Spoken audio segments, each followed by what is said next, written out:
ቅድስት ነገሩ በጣም አሳስቧታል። ምሳሌ በዚህ መልኩ መጥፋቷ የነካሌብ ሙሲሳ የዝናን አቅም አይታለች። ወዲያውኑ እንዲፈታና ምሳሌ እንድትመለስላቸው ብቻ ነው የምትፈልገው። ቅድስት ይህንንም ብትፈልግ ግን አሁንም ቢሆን መድብል መወሰን አቅቶታል። ዝናን መልቀቅ ይኖርብኛል ወይንስ ምሳሌ እንድትፈታ ማድረግ አለብኝ?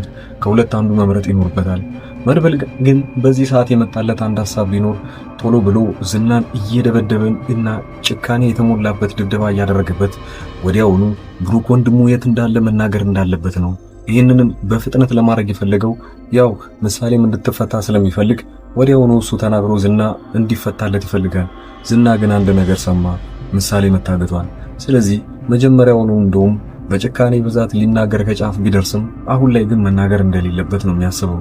ይህንም የሚያደርገው ሳይወድ በግዱ ይለቀኛል፣ ምሳሌ ስለታገተች ከዚህ በኋላ ደግሞ ያው እሷ ቶሎ እንድትለቀቅበት የሚፈልግ ከሆነ እኔም መልቀቁ የማይቀር ነገር ነው ብሎ ነው የሚያስበው። ዝና በዚህ ሰዓት ላይ በኩራት ነው ተቀምጦ መናገር እንደሌለበትና ቢፈቱት ከፈቱት በኋላ ደግሞ እንዴት እንደሚበቀላቸው ሁላ እየነገራቸው ነው። እጥፍ ድርብ አድርጎ እንደሚመልስላቸው። ይሄኔ በነ ሜላትና በነ ኤፍራታ በኩል ደግሞ ሁለቱን ማስፈራሪያ ውስጥ ገብተዋል። ከዚህ በኩል ዝና መፈታቱ ለነሱ ጥሩ አይደለም። ለሜላት ጥሩ ቢሆንም ግን ኤፍራታ ዝቶባት ነበር ወደዛ ቦታ ሲገባ። በእሷ ምክንያት እንደታገተም ጭምር ስለሚያውቅ ዝና ተፈታ ወዲያውኑ ኤፍራታን ቅጣት የሚቀጣት ይሆናል ማለት ነው። ዝና ሳይፈታ ደግሞ እዛው የሚቆይ ከሆነ ድጋሚ ኤፍራታ አሁንም ችግር ውስጥ ገብታለች። እሷ በኩል እሷ እንድታዚዘው ስላደረገች እኛ ካሌብ ሙሲሳ ሰዎች ደግሞ ኤፍራታን የሚወስዷት ይሆናል። በዚህ በኩል ምሳሌን ያገቷት ሰዎች ደግሞ ምግብ እየሰጧት እንደሆነና ብዙ ጊዜ እዚህ ልትቆይ እንደምትችል እየነገሯት ነው ያሉት። ምሳሌ ምንም የምታውቀው ነገር የለም።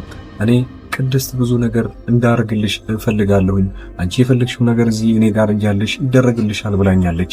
እናንተ ደግሞ እዚህ ለምን እንደምታቆዩኝ አላውቅም ብላ ከነሱ ጋር ንትርክ ውስጥ ትገባለች። ሰዎቹ ምን ያህል ጊዜ ያቆዩት የታወቀ ነገር የለም።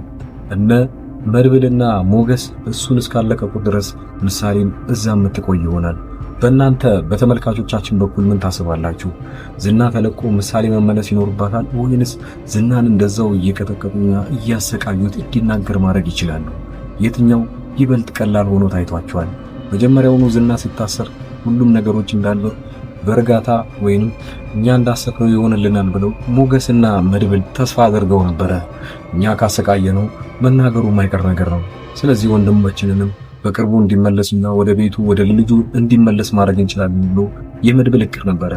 እዛ ከገባ በኋላ ግን ሞገስም ቢሆን የሞገስ አዲሷ ፍቅረኛው ያኔ ተስፋ ያደረጉት ነገር ከዚህ በኋላ ነፃነታችንን አግኝተናል፣ አሁን ማንም የሚተናኮለን ሰው የለም ብላ ነበር ያሰበችው።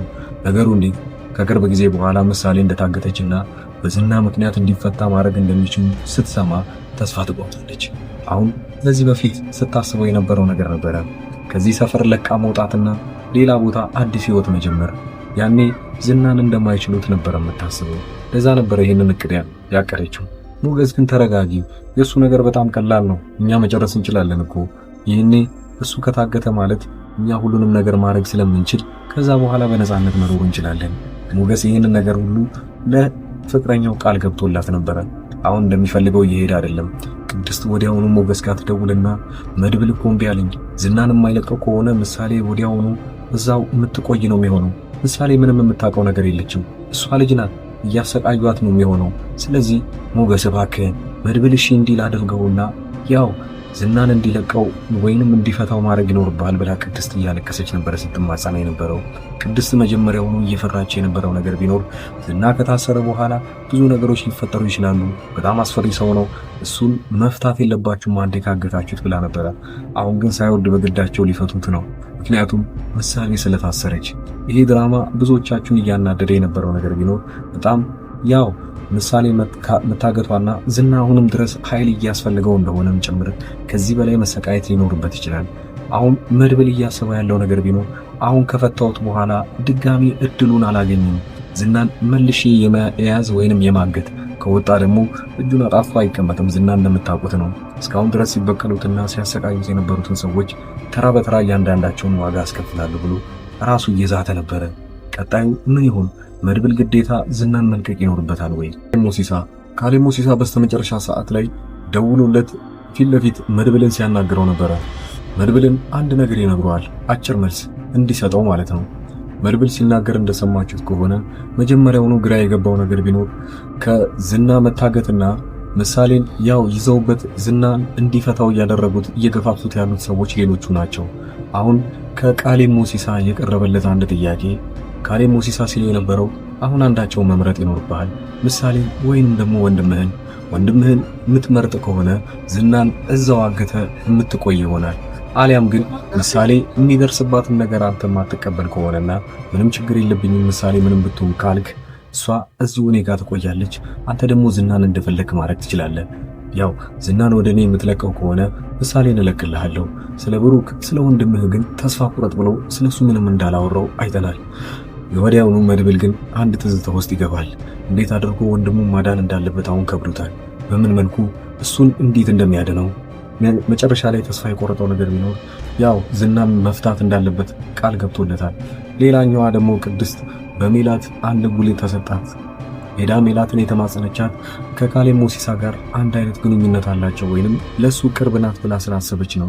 እሷን ሄዳ የጠየቀቻት የት ናት ምሳሌ፣ እሷን እንድትፈቻት ምን ማድረግ ይኖርብኛል፣ የፈለኩትን ነገር ማድረግ እችላለሁ ብላ ቅድስት ለሜላት ቃል ትገባላታለች። ወዲያውኑ ሜላት ግን ፈጣጣ በሆነ ጥያቄዋ እሱ መድብልን እንድትገይልኝ ይፈልጋሉ ስትላት ወዲያውኑ ቅድስት ትደነግጣለች። ይህንን ነገር እሷ ማድረግ እንደማትችል አይደለም መድብል የምታውቀውን ሰውዬ የማታውቀውን ሰው እንኳን እጇን ማሳረፍ አትችልም። ዳጣም አይታችኋታል ሪያክሽኗን ምን አይነት አውሬ ናት ብላ ሁለቱ ወደ ቤታቸው ይመለሳሉ። ቅድስትና ዳጣ ግን አንድ ላይ እየተነጋገሩ ሲሄዱ ቅድስት ለብቻዋ መሆን እንደምትፈልግና አንድ ሐሳብ ውስጥ እንደገባች አይተናል።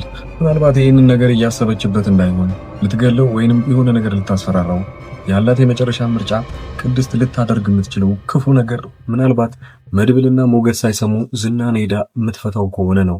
አሁን ዝና ያው ያለበትን ታውቃለች። መድብል ወስዶ እዛ ድረስ ይዟት ሄዶ ነበረ። ምክንያቱም ምሳሌ ታገታለችና እኔ ሄጄ ልለምነው ብላ ስለጠየቀችው። እናንተ በመጨረሻው ክፍል ላይ ምን ይፈጠራል የሚለው ኮሜንት ላይ ማስቀመጣችሁን አትርሱ። በዚሁ አጋጣሚ ቀጣዩ ክፍል እንደተለቀቀ ለእናንተ ከዚህ በኋላ በኮሜንት ፖስት ቀደም ብለን ለእናንተ ምናደርስ ይሆናል። አብዛኞቻችሁ አዳዲስ ስለሆናችሁ ቻናሉን ሰብስክራይብ ማድረጋችሁን አትርሱ። መልካም ጊዜ